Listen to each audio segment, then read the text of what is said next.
Assalamualaikum warahmatullahi wabarakatuh. Kami dari kelompok CTRLV. Di sini saya akan mempresentasikan bersama kelompok saya tentang proyek yang telah kita buat, yaitu tentang penilaian mahasiswa. Terlebih dahulu saya akan memperkenalkan diri saya sendiri, setelah itu memperkenalkan anggota-anggota kelompok dari proyek ini. Perkenalkan, nama saya Andra Sadewa, NIM 2270231021. Perkenalkan, nama saya Putra Willy Santoso dari Prodi Informatika dengan NIM 2270231110. Perkenalkan, nama saya Iksan Budi Purnomo, NIM saya 2270231034. Perkenalkan, nama saya Welnard Panhadi dari Prodi Teknik Informatika kelas A1 dengan NIM 227023101. Perkenalkan, nama saya Erwin Oktavianus Tambunan dengan NIM 22702311035 dari Prodi Informatika. Ya, selanjutnya saya akan mempresentasikan latar belakang terlebih dahulu.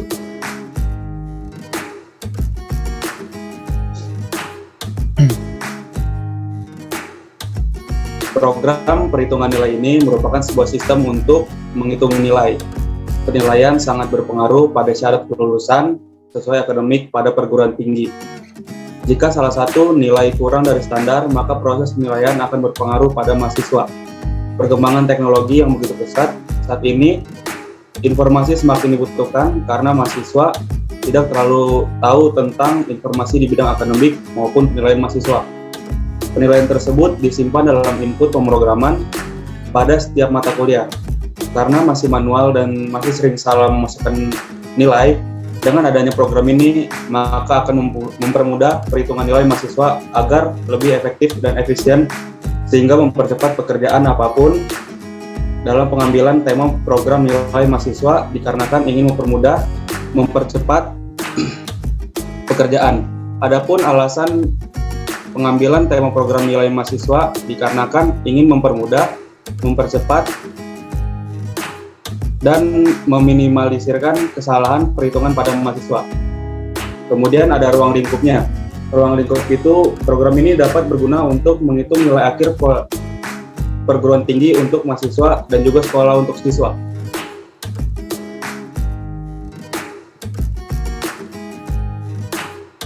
Pengenalan Python. Python adalah bahasa pemrograman yang interpretif, multiguna, tidak seperti bahasa lainnya yang susah untuk dibaca dan dipahami. Python lebih menekankan pada keterbacaan kode agar lebih mudah untuk memahami sintaks. Hal ini membuat Python sangat mudah dipelajari, baik untuk pemula maupun yang sudah menguasai bahasa pemrograman lainnya. Bahasa ini muncul pertama kali pada tahun 1991, dirancang oleh seorang yang bernama Guido van Rossum. Sampai saat ini, Python masih dikembangkan oleh Python Software Foundation. Bahasa Python mendukung hampir semua sistem operasi. Bahkan untuk sistem operasi Linux, hampir semua distronya sudah menyertakan Python di dalamnya, dengan kode yang simpel dan mudah diimplementasikan. Seorang programmer dapat lebih mengutamakan pengembangan aplikasi yang dibuat, bukan malah sibuk mencari sintaks error.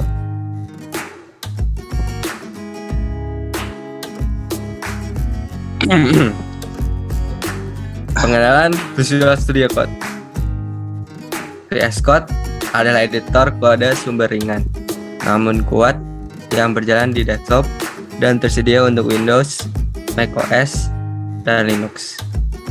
Aplikasi ini dilengkapi dukungan built-in untuk JavaScript, TypeScript, dan Node.js, serta memiliki ekosistem eksistensi yang kaya untuk bahasa lain seperti C++, C, Java, Python, PHP, dan Go, dan runtime seperti Net dan Unity. VS Code memungkinkan Anda memperluas kemampuan melalui ekstensi. Ekstensi VS Code dapat menambahkan lebih banyak fitur ke pengalaman secara keseluruhan. Dengan rilis fitur ini, Anda dapat menggunakan ekstensi VS Code untuk bekerja dengan portal Power Apps.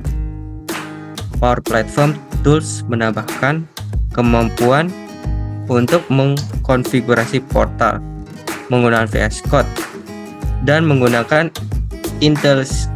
IntelliSense bahasa Liquid built-in yang mengaktifkan bantuan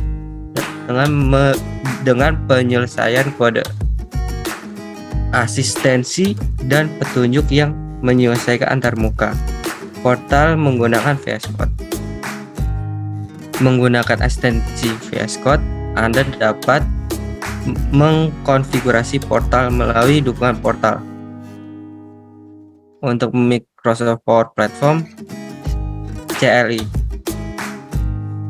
ekstensi Visual Studio Code mengaktifkan pilihan pertinjau langsung untuk melihat halaman konten portal di dalam antarmuka.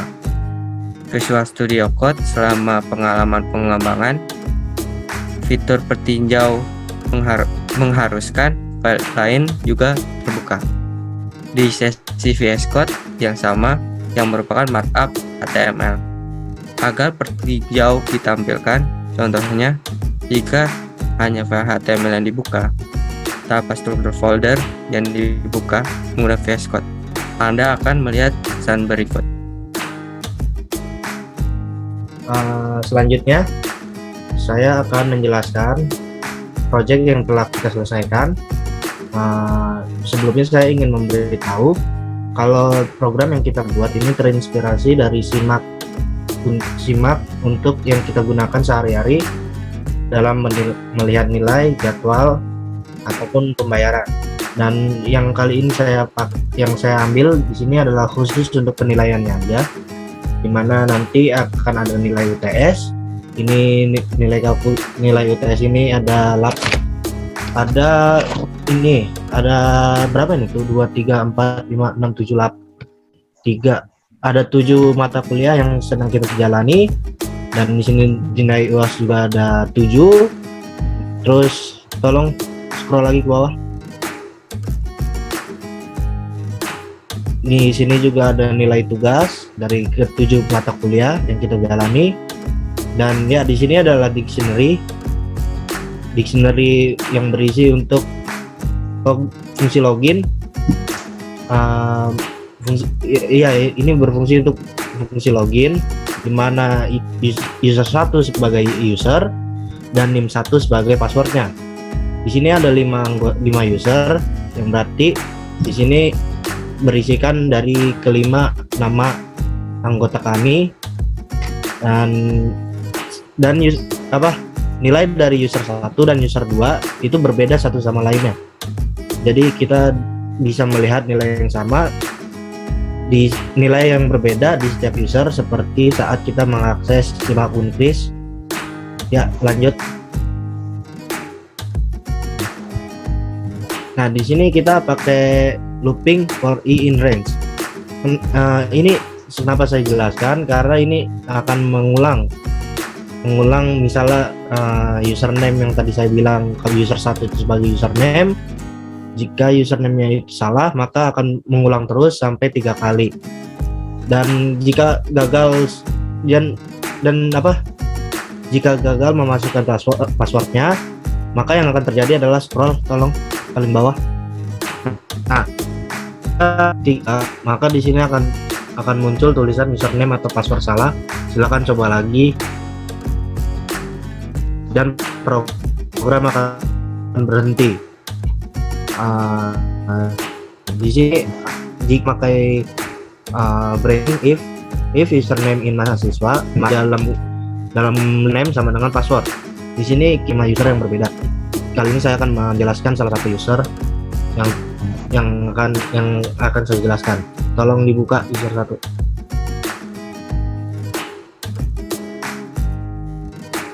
Nah, di sini kami menggunakan while true, di mana ketika kondisi sebuah program atau codingan itu bernilai benar, maka itu akan terus mengulang. Kayak hal yang sampai tidak ada batasnya. Programnya akan terus mengulang sampai nanti akan ada perintah login, perintah logout yang akan mengakhiri program itu, yang terdapat pada nomor 8. Dimana di sini ada pilihan 1 nilai kalkulus, 2 nilai matematika diskrit, 3 nilai PK, 4 nilai Jarkom, 5 nilai PTIK, nilai AOK atau arsitek. Ya, kita meminta inputan dari user, dimana jika tanya sama dengan 1, maka akan keluar hasilnya. Yang pertama adalah nilai tugas UTS, yang ketiga nilai UAS, yang keempat nilai akhir. Berikut adalah output running yang akan kita tampilkan. Di sini adalah yang pertama input dari user, yaitu masukkan username. Jika kita memasukkan input yang salah, maka apa yang terjadi? Kita buktikan saja. Mari kita masukkan username itu adalah nama saya sendiri, yaitu Willy. Tolong passwordnya misalnya Erwin.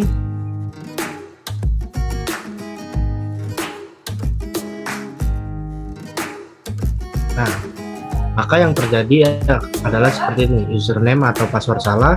Silakan coba lagi. Ini akan berlaku secara 3 kali, dan jika sudah 3 kali maka program akan berhenti. Sebaiknya tidak harus dicoba. Nah, kita lanjut saja ke input yang benar. Langsung ke user 1.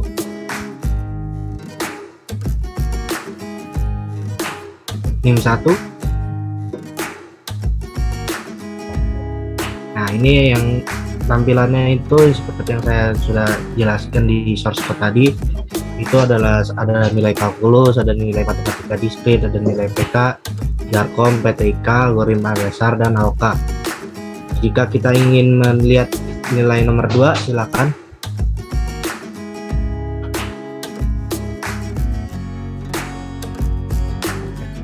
Maka yang akan terjadi adalah tampilan lagi. Ada nilai tugas, nilai UTS, nilai UAS, dan nilai akhir. Maka nilai apa yang ingin kita lihat? Misalkan kita ingin melihat nilai UTS saja, maka nah di sini cuma ada nilainya doang, tidak ada grade-nya. Kenapa? Karena ini belum keseluruhan. Jadi nilai UTS matematika diskrit itu tidak menentukan kita lulus atau tidak dalam satu mata kuliah. Coba kita ulang lagi dalam mata pelajaran matematika diskrit. Silakan nomor 2.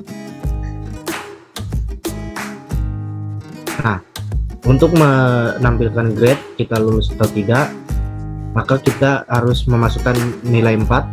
Silakan.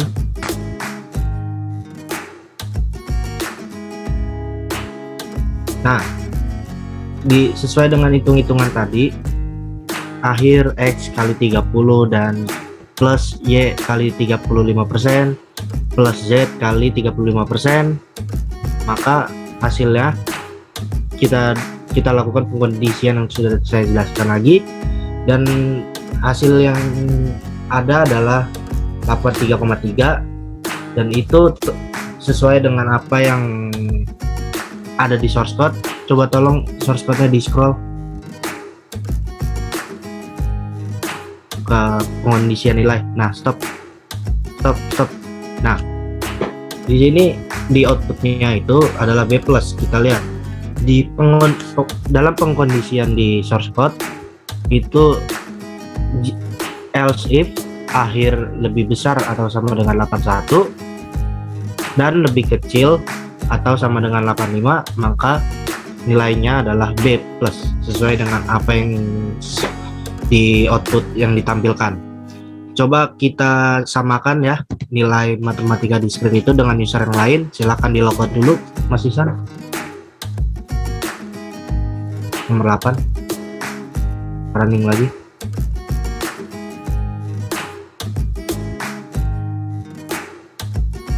Masukkan username user 2.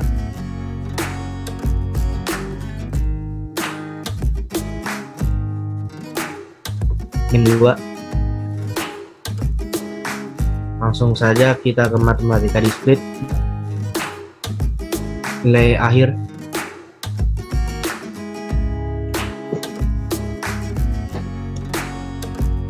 Nah, kalau di sini bedanya kan ini grade-nya sama-sama dengan B+ sesuai dengan kondisi 8 lebih besar atau lebih besar atau sama dengan 81 dan lebih kecil atau sama dengan 85 itu B+.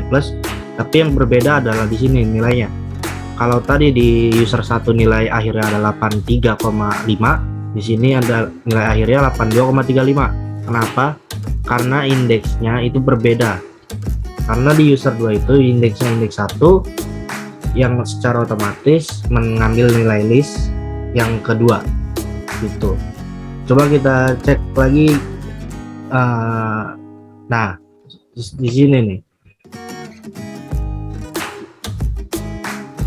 Dan kalau di user 1 tadi nilai M3 diskrit kita ambil dari nilai UTS diskrit, nilai UAS diskrit, dan nilai tugas diskrit.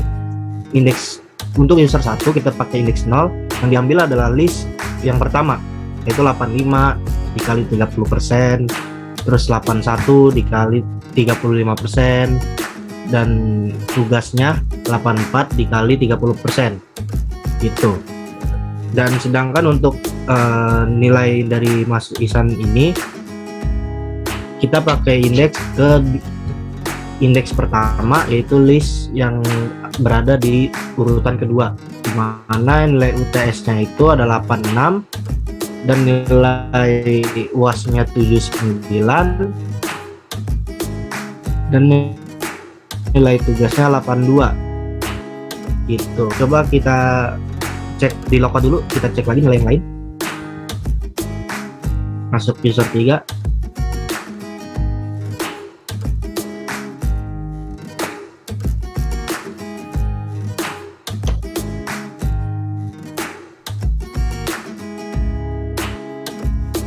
Nah, masuk matematika nilai akhir. Nah, di sini juga B+ juga, tapi nilainya berbeda karena indeks yang kita ambil itu berbeda setiap usernya, yang menjadikan setiap nilai dari user 1 dengan user yang lainnya itu berbeda begitu. Dan apa namanya, di sini nilainya masih float ya, belum sempat diganti karena gitu. Dan lanjut saja kita serahkan lagi kepada moderator Mas Andrian untuk membacaan kesimpulan dari yang kita lakukan. Oke. Kesimpulan dari proyek kelompok kami yaitu dengan adanya program ini kita dapat menghitung penilaian mahasiswa secara mudah dan cepat, dan juga dapat membantu dosen dalam menghitung penilaian mahasiswa. Sekian dari presentasi proyek kelompok kami. Bila ada kurangnya mohon maaf. Kami pamit undur diri. Wassalamualaikum warahmatullahi wabarakatuh.